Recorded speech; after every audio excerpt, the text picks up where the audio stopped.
Welcome to Bear With Us, the podcast where two women bravely explore the High Line. One charming town and quirky event at a time. We're here for the people, the stories, and the small moments that make this place special. And don't worry, zero bears. Probably.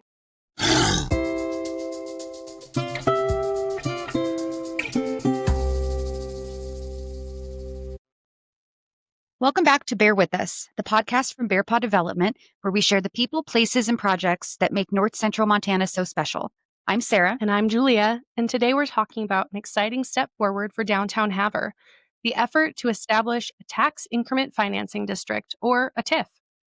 This project is part of the Pilot Community Tourism Grant, which supports planning and revitalization in communities across Montana. Here in Havre, that funding is helping us explore how a TIF district could strengthen downtown, support local businesses, and attract new investment. We're joined today by John Morgan from Pioneer Technical Services, who's been working with Bear Paw Development on this project. John brings a wealth of knowledge and experience in community planning and redevelopment, and he's helping guide the process from assessment to the next steps. John, we're so glad you could join us. Welcome to Bear With Us. Thank you for having me. Before we dive into all the details, we've got to ask our signature question, but it's going to have a little twist. So today you're getting a pop quiz. How many species of bears are there alive currently? Whoa, I was not anticipating that when we were listening to the podcast. I was trying to figure out what bear I would want to be, and so you really did throw me for a loop. Let's see. If it takes the pressure off, I got it completely wrong this morning. It's going to floor you. Yeah. Okay. How many different types of bear species? Let's go with 20. 8. There are 8. There Wow. are 8. Yeah. I was thinking there'd be a lot more than that. Same. Bonus points. How many can you name? Not 8. Also found out koala bear, not a bear. Not a bear. It's a marsupial. Marsupial. Yeah, I did know that. I didn't know that grizzly bears are technically part of the American brown bear family. I didn't either. I thought brown bears and grizzly bears were different things. We went down a rabbit hole, and then we looked up extinct bears, and they're the stuff of nightmares. They're terrifying. They're taller than humans without standing up. They look like the werewolf from Harry Potter. They're scary. Except, okay, there was a few, though. They were really cute. Not only do you get to participate in a good podcast, you get to learn something in the middle of it. Science. Yeah. I actually was just scrolling on Instagram this weekend, and that came up. They were like, how many bear species do you think there are? And I was like, oh, probably like 50. They're like, 8. Wait a minute. So it had to make it on the podcast. There we go. All right. So, John, why don't you let us know a little bit about yourself, your background, where you're from, all that fun stuff. Sure. My name is John Morgan. I'm from Butte, born, raised, never left. Went to Butte High School. A lot of people think I went to Butte Central, but I actually went to Butte High. Went to Montana Tech and got my bachelor's degree in business information technology. Actually have worked at basically 2 firms during my professional life. One of them was a local law firm, doing office support stuff. And then Brad at the time was the CEO of Pioneer Technical Services. And I was lucky enough to join that team back in 2006 in their IT department. And so have been in Butte all my life. I'm married to Sarah, and she's from Anaconda, and we have 2 kids. We have a 3-year-old Maya and a 6-month-old Lucas. It was 6 months already? Oh my Hard to gosh. believe. Oh, Yeah. Wow. goodness. And- And you mentioned Brad. Obviously, nobody can see, but we do have another guest in the office without a microphone. So The office. You mean the studio? The The really studio, fancy yes. studio? definitely my studio. So fancy. Yes, thank you. So- It's legit. When you were a kid, is this what you wanted to do when you grew up? Early on, no, I actually wanted to be an attorney. And after working with them for 10 years, I decided that that's not the path that I wanted to go forward on. And so then I was going to be an accountant. And then for some reason, I was interested in IT and kind of pursued that. And then at some point during my tenure, I decided to switch in and go into local politics. And then that led me into human resources, which I worked most of my career at Pioneer. And then since then, I've worked more in development or business development and special projects such as these to really try to bring all of my experiences together. And so far, it's been great. Can you tell us a little bit about Pioneer? You've been there for 19 years, you mentioned. Yep. So it's a local engineering consulting firm. Started out in Butte with three individuals, and they wanted to create an engineering firm that was kind of built around family and friends and that sort of thing. And so they started working locally, and then just by getting more work, by having clients that wanted to keep returning, they ended up building the business up quite a bit. Right now, we are about 140 employees based in Butte. A lot of this was under Brad's leadership throughout the years. And, we're headquartered in Butte. We have offices in Helena, Bozeman, Billings, Anaconda, um, Kellogg, Idaho, kind of, mostly working in that environmental engineering field throughout the throughout the state of Montana and Idaho. We are a firm though that are capable and have done projects, in other parts of the United States. And so we are a 100% employee-owned company, an ESOP. You may have heard about that. So the employees become owners just by simply working at the company, and that wasn't always the case. When I started, it was owned by a different group of shareholders, and then as the business kind of progressed, it became more of that ESOP. Back in 2009, I believe, is when it transferred ownership. Oh, that's fascinating. That is a really cool business model, and you really don't hear about that all that much. Yeah, you hear some of them, in my brownfields work, some of the consultants are that kind of a firm. And I think it really gives you like your stake in what you're doing. Yeah. I kind of like it. We'll have to Yeah. talk to Paul about it. Ooh, I like We're a it. nonprofit, so sure. So you talked a little bit about being involved in local politics. Can you speak a little bit more to that and how you're involved in your community? Sure. So also back in 2009, I was elected to the city council in Butte. District number 3 was my first tenure on the council. And then during that time, I was later asked to be vice chair of the council, and then I was the chair of the council for 4 years. During that time, it was working with a lot of local um, citizens on things that we felt we needed to change or try to help move forward on. And then in 2020-ish, I decided that I thought it would be next or it would be best for somebody else to step into my shoes and have, the district. So I decided not to run for it. And then that lasted for about, 3.5 years. And then we moved into a different district, and the commissioner that was in district number 1 had resigned to take on another position within the city. And I thought, I might as well get back into this thing. And so I submitted my name, and now I'm back on the council for this tenure. Because Butte and Stillwater County is a city county government. Butte Silverbow. So yes, Silverboat. yes, we are a consolidated government, which is one of the biggest challenges that I have when I'm working with city and counties because, we're county or we're council of commissioners, but then you guys have like a city council and then you have the count or the county commissioners. And so as you can see, I still get mixed up on those, as we start throwing the terms out. But and it's weird because a lot of the things that I deal with, it's kind of a one-stop shop, if you will, that you can talk to one person and get that one answer for both the city and the county.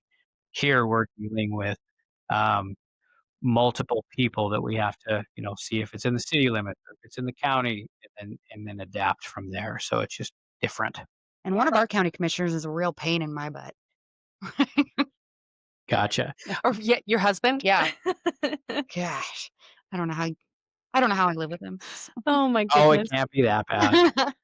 Yeah. So, Pioneer really covers a broad kind of range of projects. Can you speak a little bit about how you guys got involved in this project here in Havre? Sure. We've actually Brad was one of the spearheads on these type of projects. Janet Cornish with Community Development Services. She set up a majority of the TIF or the URD TED districts in the state of Montana. When we came back for our kickoff meeting with you all in April, I believe, I introduced her as the godmother of TIF districts because she really has been involved from the very beginning of these steps, and she has a wealth of knowledge for these particular projects. When she determined that it was time maybe for her to go into retirement somewhat, as you know, she was with us here in April, kinda like me, she keeps getting, brought back into different things. Brad started collaborating with her quite a bit on the next step for these projects, and so he started, learning the ways of Janet and was able to pick up, the little trinkets here and there and really has developed the niche for Pioneer to start developing these in multiple cities around Montana so far, and we keep getting some new projects. Um, how did we get here? How did we get to Havre is the biggest thing. Brad noticed that there was a request for proposal for a firm to come in and assist Bear Paw development with the creation of TIF districts. Brad was adamant that we go through and we submit a proposal, which we did, and luckily we were the ones Bearpaw selected to start working with, and then from there we did a kickoff on the project and worked through it, and here we sit today. You got to know us lovely folk, Wonderful Julie and I. folks up here. Yeah, when we first started talking about implementing a TIF district up here, Paul's first thought was, "We gotta get a hold of Janet." He had met Janet quite a few times. I think she helped with, implementing, uh, The Hill the County Hill Industrial County Park. Industrial Park, yeah. So I he saw her too at a conference. She Yeah. gave a presentation. Yeah, and so that was our first thought was, let's get a hold of her, and of course, when we heard she had went into retirement, we were like, "Oh, well, what are we gonna do?" And so finding out that you guys actually have worked so closely with her was very exciting for us, and then personally getting to meet her in April was fascinating. I really enjoy Janet. I think that she is a wealth of knowledge, and I think you guys are very, very lucky to get to work with her and learn from her because she really is the godmother of TIFF. She just knows everything, and it's wonderful. So what Julie is saying is she's disappointed you're here. No, I I'm know. kidding. No, I am not I get it. disappointed you are I get it. here. No, I would love to sit down with Janet and just learn everything that she has to offer because I'm sure that we barely even touched the surface when she was here. Well, and it's amazing when you go into communities and either Janet's with you or she's not. If you're talking about this topic, people know her. They know who she is. They know what she's done, and it's really good experience for all of us to understand the beginning of TIFF, and see how we're going to carry this on into the future. Because the last thing we want to do is have these projects not go any farther because somebody just stops designing them or creating the districts because they are a very useful tool when utilized correctly. Yeah, and I mean, you lose a tiny bit of that knowledge and the whole thing can go away. It's it's a lot. So we've been throwing TIFF around a I lot. was just gonna say we speak in Yeah, acronyms we speak again. in acronyms, of course, back to tax increment finance district. We want to start with the basics. Can you tell us what exactly is a tax increment finance district or a TIF, and how does it work? So I think before we dive into what a TIF is, I think I'd rather talk about the different types of districts if we can, Great. Yeah. because they will go together here in a minute. So we have two different types of districts. We have a URD, which is an urban revitalization district, and those districts are going to be mostly in the city limits, and they are going to be mostly designed to be around tourism, marketing, cleaning up the city limits, if you will. And so they're going to be more targeted on the development side of things. Then we also have a TED, which is a targeted economic development district, which is going to be more on the industrial side of things, where we're looking for infrastructure deficiencies. And so what we do on those ones is we go to see maybe where the city would like to expand and bring water and sewer lines to, and then they can go through and create the district with that. So very similar. Those districts cannot be included within the city limits. Those are going to be just within the county level. Okay. Um, I guess they can be in the.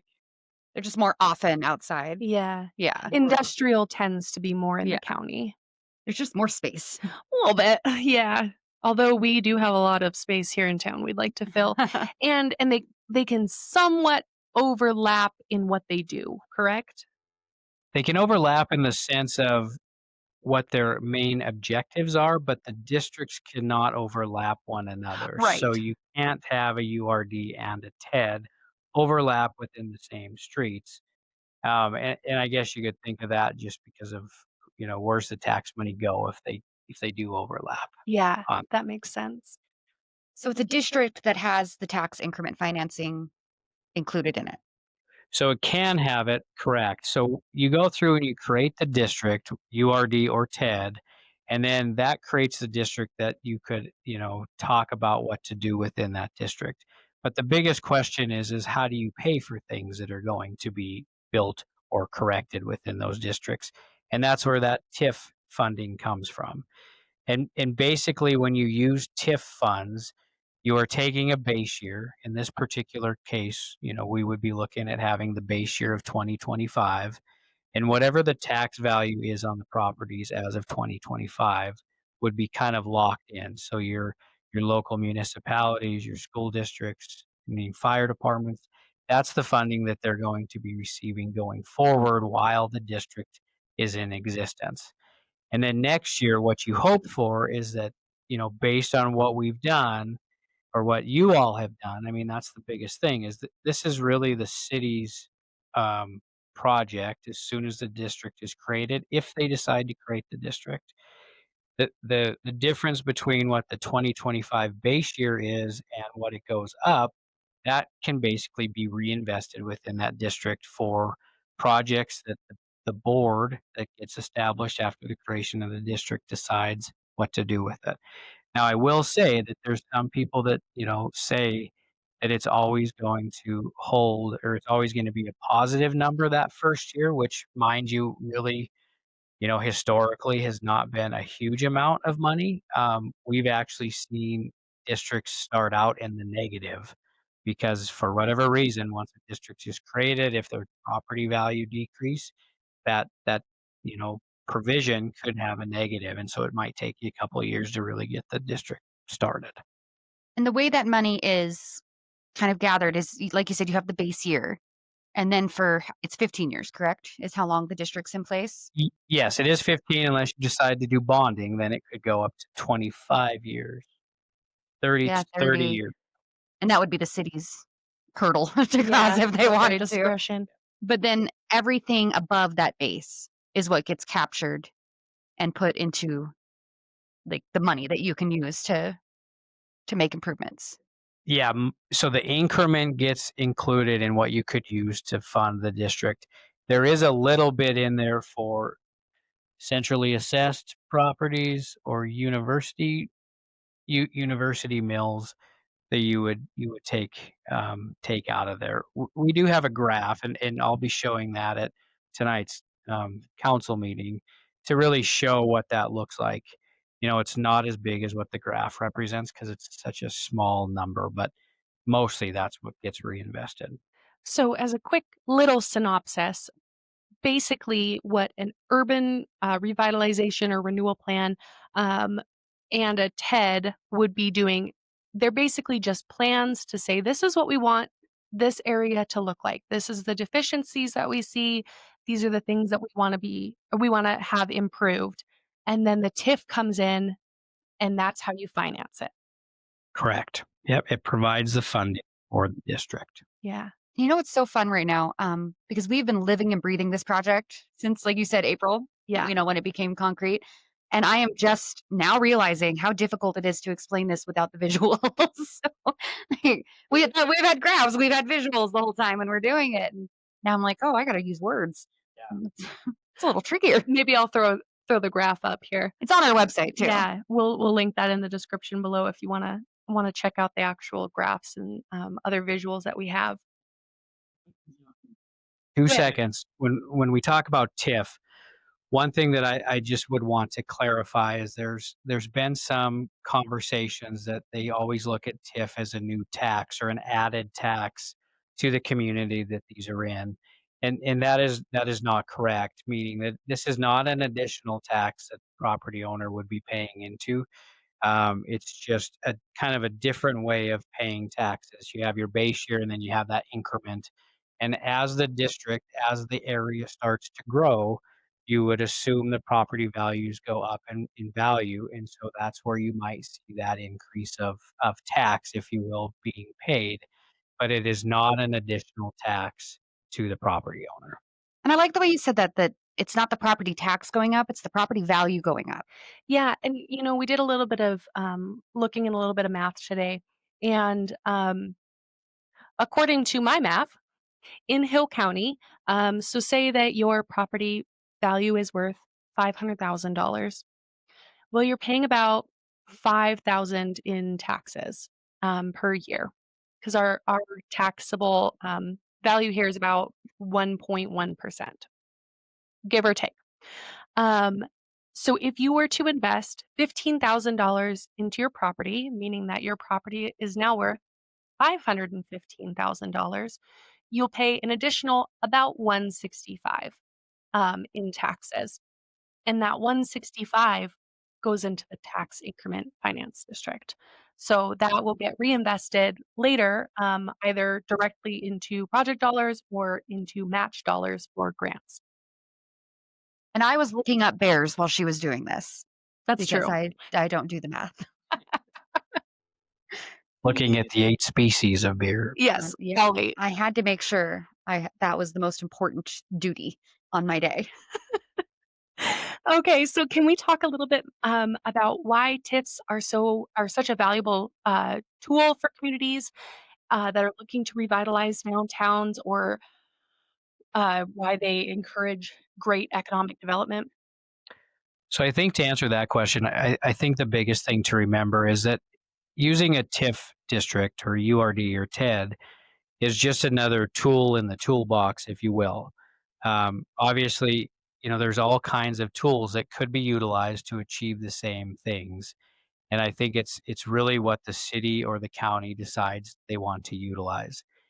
It allows, municipalities to have an option of what they want to do with it. I know sometimes it's difficult that, people make it easy to point the finger that nothing is happening, but they don't really come up with a solution. And this really is a solution that has been proven in multiple cities, multiple counties around the state, and it just allows districts to be reinvigorated, if you will.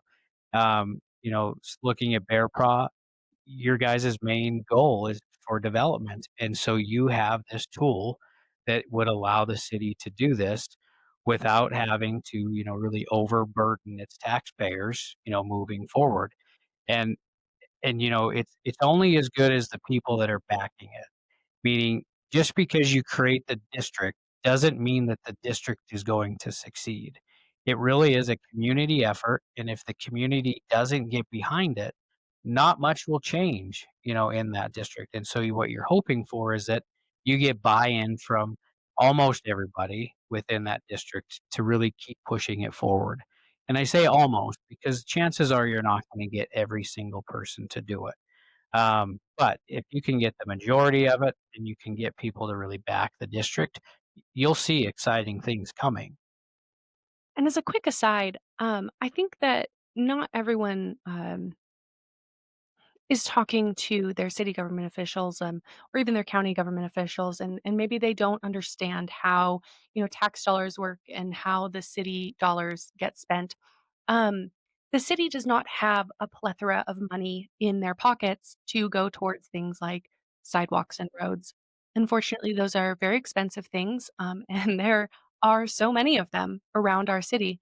And so the city really has to pick and choose every single year on what parts of town get funded. And unfortunately, that leaves some places unattended.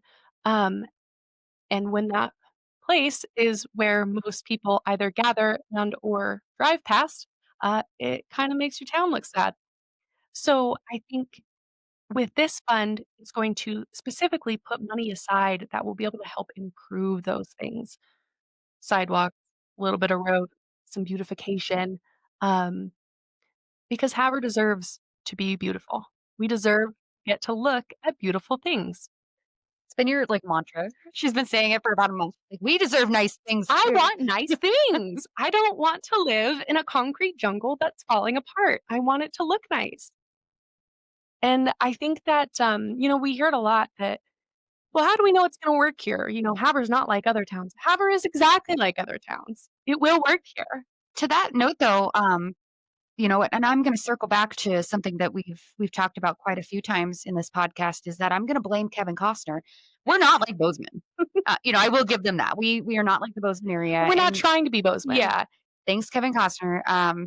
But they have TIF districts all throughout their town, and that's just one example. Like Missoula, all these bigger towns do. But you've seen these be successful in smaller communities like Havre. And even smaller than Havre, right? Yeah, I mean, there's been a lot of smaller towns that have been throughout the state that have seen a positive influence, and you're starting to see, smaller towns look at creating these as well. I mean, I for one can speak, on the Butte side, we have the districts there that have been, flourishing over the years, and we've seen some amazing things coming in. We see it today where they're still looking, or there's still businesses that are looking to come into those, and it really does get those entities to the door to see if it's worth investing in. And once you can get them into that and see how we can help them, but it also helps the community as well. It helps the city create those water distribution plans like they want. It lets them create the sidewalks that they can, and it gives them some additional funding that can be used within that district. The funding, it's important to know the funding that is collected on that from the TIF side can only be used within that district that's established, and that money gets spent by a board that the local municipality will set up. We're going to trust that board to choose the right projects and spend the money wisely, and I'm sure they're going to do just that. And the city council does have to approve everything that board brings to them. So this isn't just random, No, there's some checks and willy-nilly. balances. Yeah, there's checks and balances. They're basically an advisory board to the city council Yeah. at that.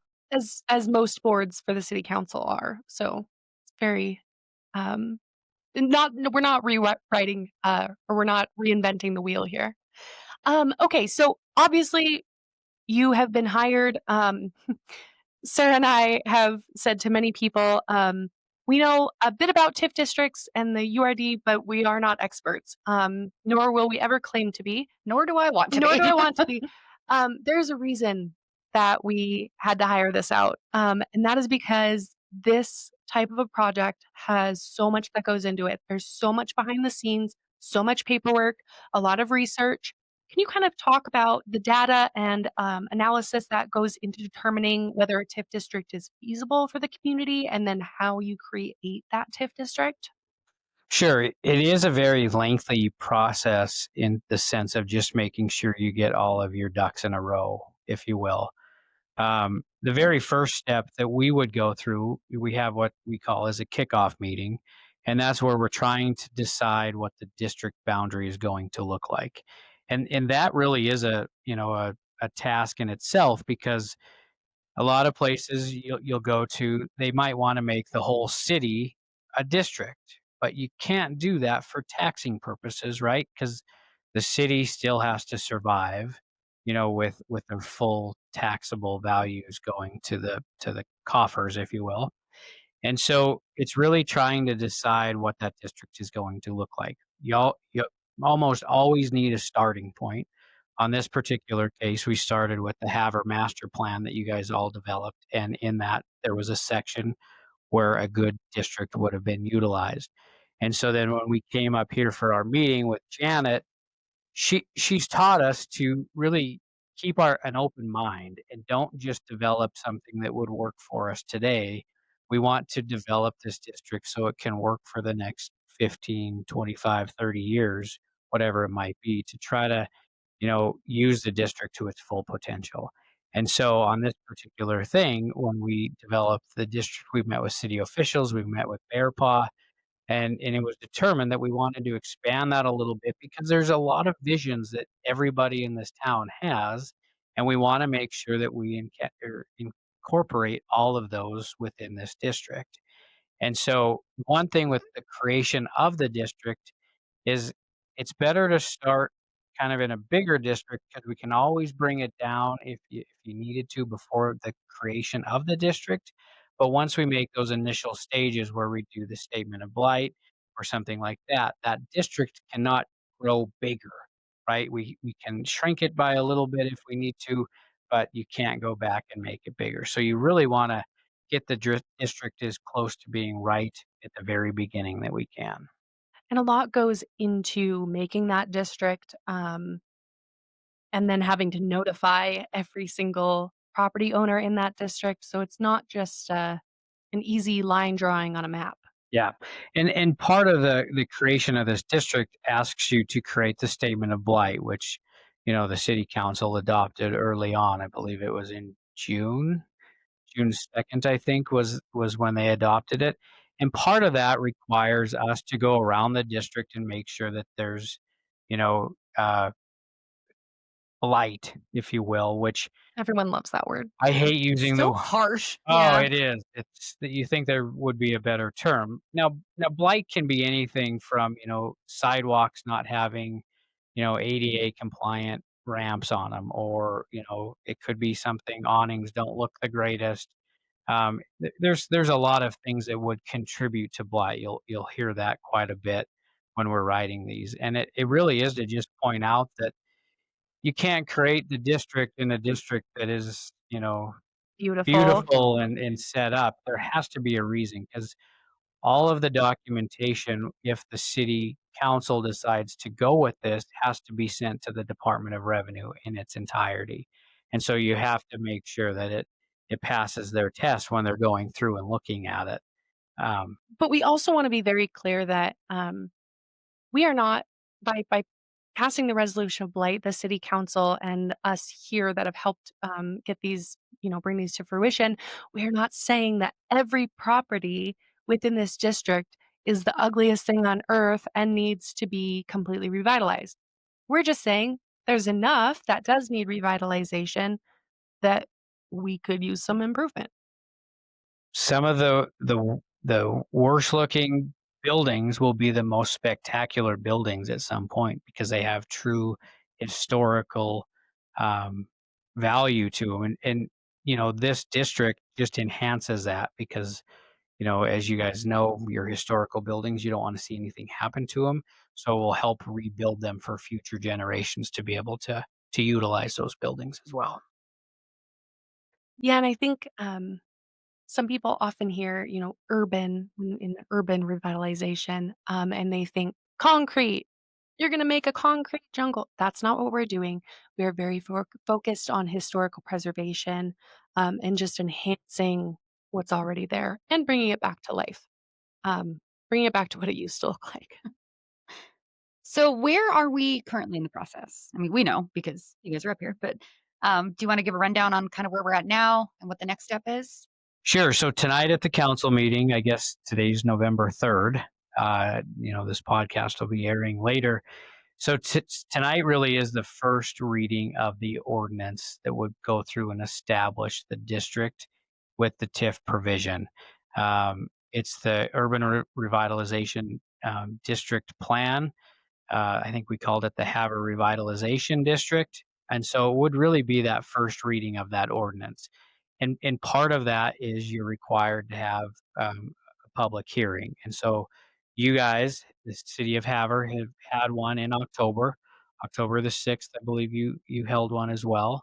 And then we'll have one tonight. And then there will be another opportunity on December 1st for another public hearing if the city chooses to move forward with it. and that would be considered the second reading of it, and then 30 days after that, the ordinance would be in effect, and then the district would all be submitted to the Department of Revenue with the base year of 2025 if everything goes, according to schedule. And I wanna say, that the city of Havre has been really proactive in trying to get this out into the public. They are only required to hold 2 public hearings, and they've chosen to hold 3 to make sure that as many people that wanna come and learn about it can. So that's, I think, really, really nice of them. Is there anything that you and your team have learned, throughout this process? The thing that I would say is one of the biggest part of this project is writing the renewal plan, where we engage with the stakeholders, define the goals and the objectives, and most importantly, listen to the public. Like I said before, this is a collective effort for the city to utilize, and it's really important that you get the public involved as much as you can. The plan as you're going through and writing it, if you've taken some time to read through it, it really does start with a history lesson of what Havre is. But like other communities within Montana, a one page or 3 paragraph page does not scratch the surface on what these local towns have to offer, right? You You, can't talk about Grandpa Jim and no, Uncle Bob and the local characters, if you will, in all communities are what make the town that they're in the town that they're in. And so you don't put all of that in, but it does start with a little bit of a history lesson. And then you go through and you try to come up with the current demographics of what the city has seen over the years. Obviously, some of them, you have are the same, where there was an increase of people. And then, as things change, populations go down. So that's one of the reasons why you would look at this district to be utilized. Populations start going down. So what are we going to try to do? We're going to try one of those tools to start bringing more people into the community, and really start developing it. And so the second part of that is going through and developing the goals of what you'd want to see. This is kind of an intricate part because you want to define goals to make sure that the district is successful, but you've gotta write the goals so that it leads or it leaves a little leeway so that community can adapt with the plan. You don't wanna just be, as static and say, "This is what it's going to do," because things will change. You're here now, in 15, 20, 30 years, who's gonna be running this thing? So we wanna make sure that document can change over the years. Can you give some examples of what some, like, successful or impactful, economic development projects would come from an urban renewal district in a town this size? I keep saying a town this size as if Havre's super tiny. We're the 8th biggest town in yeah, Montana, we're like, really not that small. we're not itty bitty. I a lot of these are gonna be, making your sidewalks look nice, your storefronts look good. You're starting to see buildings to be reused in a different capacity than they were originally. From the town of Havre, I would see maybe, some of these local businesses. The bottom floors would be a business, and the upper floors could be utilized as housing, apartment buildings, stuff like that. So there's going to be multi uses for these buildings that were once designed for one purpose. We've seen a lot of that in some of these other projects that we have. Um, you see developers coming in that want to utilize using the funds to bring in water lines, maybe a parcel that it never was utilized or wasn't didn't have a city connection to it, that sort of things. It just gives more opportunities to help people facilitate change within that district. 'Cause those projects are not cheap. No, they're not, and a lot of them, if they're a true grassroots project, a lot of people don't have the funding that's readily available to go through and start the project on their own, and so you would rather see somebody maybe try to revitalize an existing historical building within your downtown area and utilize a little bit of the TIF funding than to go through and create a whole new city outside of the city because it's cheaper, that type of stuff. And so this really does try to keep some of those dollars within the city limits to try to rehab some of these old, great looking buildings. Yeah, and we really wanna keep our downtown. I mean, I really like our downtown area. What I find really unique about, this project in particular is that it's bringing you guys in is, being funded by a tourism grant. Um, Obviously, the TIF district is not just focused on tourism, but we do know that that is one way to be able to revitalize things and make it more beautiful so that people coming through town, enjoy it a little more. So like you had said before, the first year of having this district may not bring much money. However, we do have $1.2 million that we will be putting into our downtown already. We'll be investing in new sidewalks. We'll be investing in flower pots. We will be investing in new lighting downtown. Wayfinding. Wayfinding. We have a brand new brand for Havre, which is super exciting. Um, and while we're so excited about all of these new things that will be going in there, we wanna make sure that those things can be upkept. And so even if, with the TIF dollars, it doesn't have to be these huge projects either. It can be the small little beautification ones, which I'm super excited about. And I'm hoping that, this tourism grant gives that a jump start to help the TIF start moving. And this tourism grant is actually another way that we can blame Kevin Costner Yeah. because it came about to get like all these tourist places in Montana were getting oversaturated. So this pilot tourism grant was to pull up, into these smaller communities, into the off the road ones. So yeah, Wait, so this will be, like, the first time we say this sincerely.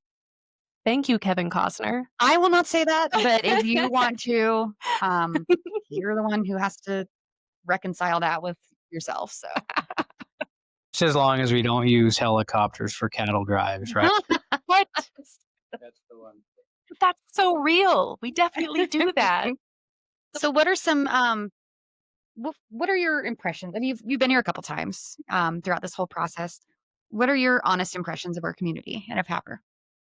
The thing that I've learned, being in Havre a few times, and I've had family that have been up here, and I haven't spent a whole bunch of time with them up here, is that you can definitely tell that the people of Havre are proud of their city and they're proud of the area, and I think it's kind of neat to see.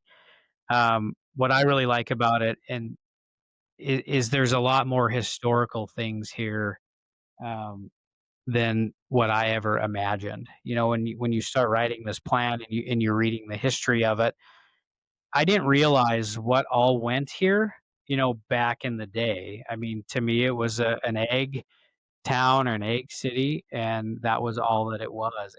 And there's really an in-depth history in this part of the state, and it's kind of amazing to see.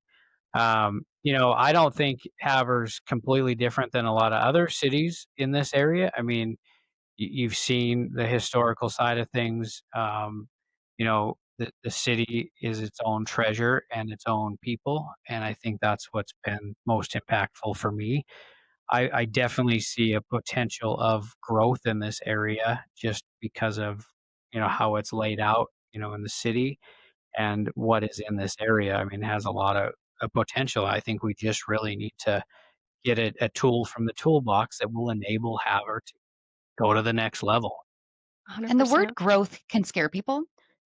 You have to do it to scale. Like we're not doing this to bring in 10,000 people to Havre and double the Mhm. size. If we bring in 3 families because of industry coming in the next couple of years, that's a win. Yeah. That's a win for our schools, that's a win for our local economy, like, that's Our huge. superintendent was talking with us the other day, and he said that every student that comes in brings $30,000 to their school district. So if we can get just a couple of kids moving in to this town, it would be huge. Growth is great. Smart growth is even better. And Sustainable. sustainable growth. And I think this allows you the opportunity to do that smart growth where you're controlling what projects are getting funded to make sure that it's going to fit with what the city wants. I've seen it a lot where, people growth to them is having the big companies come in, right? And they think that they're going to land the big company, but that's not the answer either. I mean, you want to start to see the little shops pop up. You want to see the entrepreneur come out that has this great idea to do a flower shop or maybe a clothing shop, and you want to see them succeed, because as those type of businesses pop up, that's what's going to give you growth, right? You can bring all these big firms in, which nobody wants. But those people that are moving here for those still need something to do. They're not there to work the whole time, and so you've got to create that community that everybody wants and thrives on. And it starts small. It starts with those small businesses, and I think that's the best approach to start on. We're looking for Brian from Beaver Creek Perk to clone himself and fix all the old buildings in town and bring Right. little cute things. So Sarah and I were talking about a month ago, and we were talking about how, when we're doing projects in other communities, because we do a plethora of projects, um, we find it quite a bit easier to speak with those city councils and with members of those communities because they're not our own community, and so we're able to say, "This is what you need. This is what it will cost. This is what it's going to do for your town." And honestly, if you don't do it, that would be kind of dumb not to do it. But we find it really difficult when it comes to our own community, and voicing these kinds of not opinions, but like giving them the facts and saying, I think that we need to make this change and implement this. Um, do you find it easier to come to communities like Havre, or do you find it easier to implement things in Butte? I think it's better to have an outside party come into the municipality to come up with these ideas, because and I'm for one of them too. When we're looking at our own city, we start to get blinders on. We don't understand what is exactly going on within our community, because it's not what we as individuals want. And so I think it's best to get that outside perspective, to come in and really kind of point out the facts, if you will. Because when I'm looking at something here, you're going to look at it completely different, but you have the historical value that goes along with it. Because like, I'll look at a building and I'll be like, man, that thing doesn't look like it's structurally sound. But then you guys can jump in and say, back in the day, that was the spot to be. And so you kind of marry them both together and you utilize, that. And let's face it, as you guys go to your city council, you have to look at everybody in the eye every single day. And so you might be a little hesitant to say what you truly feel about it. Where we come in, we bring the facts with us. We bring what the whole tool is going to bring in, and we don't see a lot of those people, day to day. Some might reach out to us and we can answer them, but I think it just gives a different perspective when you have somebody like Pioneer or another firm come in, and I think the key word is assist. Assist you guys or assist the city in making sure that this is the best decision that they can make. Because at the end of the day, it's not what Pioneer wants, it's not what John Morgan wants, it is what the city of Havre wants. And that's where they have to make that determination. I think there's a different respect that comes from bringing in an outside source. Sometimes, obviously, you need the local push from it. But, as someone that grew up here, sometimes I feel like people look at me and they're like, "Oh, that's 5th grade Julia."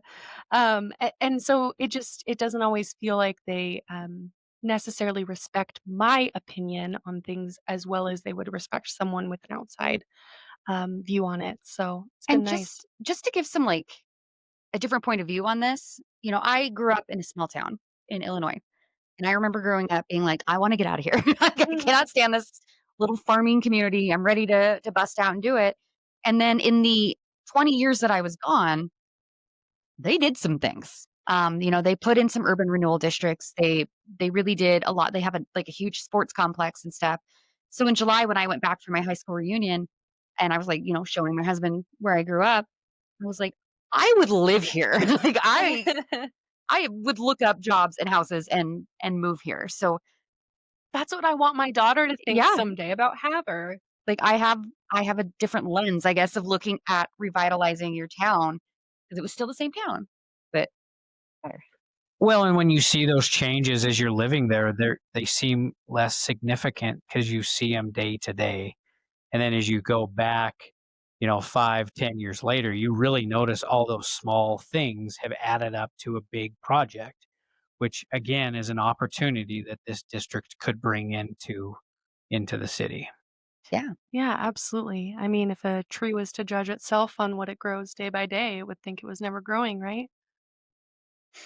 What has been because you've kind of seen quite a few of these districts pop up. What's been the most memorable, funniest, most fun, whatever project that you've seen come out of an urban renewal district or TED or what have you? Just as a lighthearted question, what's something cool? Is that not that lighthearted? Think, to that's a great question. I think the one of the coolest things is when you see that building that you look at from a council side and think that thing needs to come down. That thing is an eyesore. It's a safety hazard, and who cares what happens to that building? And when you start eating crow because somebody used the funding as it was intended for, and you see what that building has become, it's amazing. I mean, and it makes you feel good about how that process does work. There's so many examples of that, especially in a historical part of town that you've seen. But I think that's the most rewarding where you save a building to for another use. And it's something that if the district wasn't established, chances are that building would not be standing today. We have quite a few buildings, I think, that we would like to see torn down, But but I would think they're just probably neglected. yeah. They need a little love. Yeah. My history degree does not like the idea of tearing down old buildings. Little tugs at my heartstrings. Um, but yeah, I mean, safety first. But I think a lot of these projects are blending growth with nostalgia, and it Mhm. is kind of cool seeing those pop up. Well, in a lot of these projects, I mean, if the current owner might not be willing or wanting to reestablish that building, maybe they decide, hey, it's time that I pass this torch on to somebody else and let them, take this building, rehab it a little bit, and then move forward with it. So there's kind of a generational thing in here too that you might see generations start to change ownership on these buildings and give new breath to them. Now, establishing these, like you said, it does take community support and community, almost like grassroots, to start doing that, and then bringing in, firms such as yours. What advice would you give a community that's considering implementing one of these? I would say just walk into it with your eyes wide open and really try to understand the process just before you start to judge it.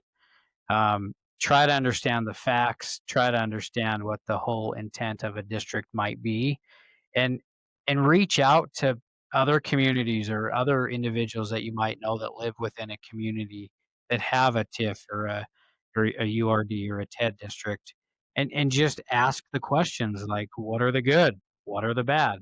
I'm not saying that every district that's been created has been 100% perfect because they're not out there, but it's a method for the municipality to use.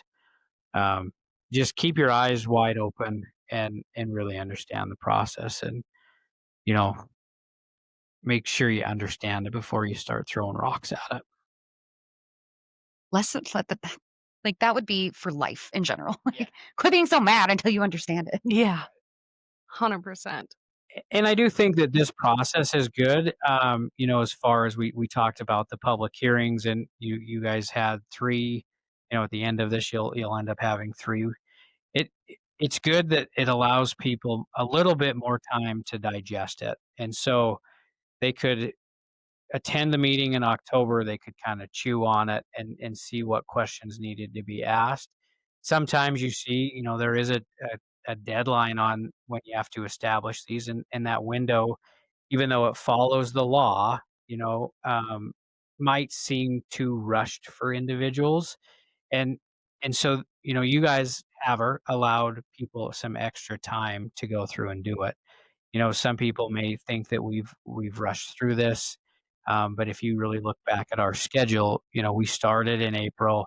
I mean, there's a lot of work that goes into the resolutions and the ordinances, and then really just trying to get the public input as much as you can without you know kind of shanghaiing the process in it, because you can go down a rabbit hole pretty fast if you're trying to make it a year-long process of public input for sure. Yeah, I mean, it's community projects are just very difficult because you want as much input as you can get, and at the same time, you cannot take in 10,000 people's input and then be able to condense it down. You'd never get anything done. And you can't hold their hand and drive them to a meeting. You Nope. know, Nope. we'll post it, we'll do what we can, but you gotta I'm you not gotta be the knocking on big your boy out there door and to just look at it up on your own. Yeah. Yeah, but with that, we're more than happy, and I'm sure you guys are too, more than happy to answer any questions. We have things posted on the bearpaw.org website all about this whole plan, about what the TIF district is and what it is not. We are trying to dispel any sort of fear mongering, um, and trying to be as open about it as we can. Yeah, I think everybody just wants it to be successful. Yeah. I think it's gonna benefit. I think in general, we're all here in Havre for the end goal. We want Havre to thrive, not just survive. Um, we want it to be a good place to live, not just for this generation, but many generations to come. And in order to do that, we have to do some revitalization. We have to do the upkeep. There is nothing that you can put in place and expect it to just work forever. We want nice I things. want nice things. I think the thing is like, for me, I would rather try something and have it fail than never try something and still have it fail. And I think this is an opportunity for the city to try something, and we want it to be successful. But if for some reason it's not, at least everybody involved can look back and say, hey, at least we tried something, rather than we sat on our heels and did nothing and just complained. And, complaining is the easy part, but coming up with a resolution is key. And if people would just try to assist with the resolution rather than just pointing out flaws, it would be helpful in so many realistic things. Life in general, Sarah. Right? Just in life. If you have a better idea, we would love to hear it. Right. Well, John, thank you so much for joining us and for sharing your insight into this project in Havre. We're very excited. It is inspiring to see how partnerships like this between Pioneer Technical Services, Bear Paw Development, and the City of Havre, they can create real momentum for projects and revitalization. Absolutely. Downtown Havre has so much potential, and exploring tools like the TIF is a great example of forward thinking and community planning. And thanks to everyone for tuning in to Bear With Us, the podcast from Bear Paw Development, where we highlight the people, places, and projects that make North Central Montana thrive. Be sure to subscribe so you don't miss future episodes, and share this one with anyone interested in community development or downtown revitalization. And as always, thanks for bearing with us.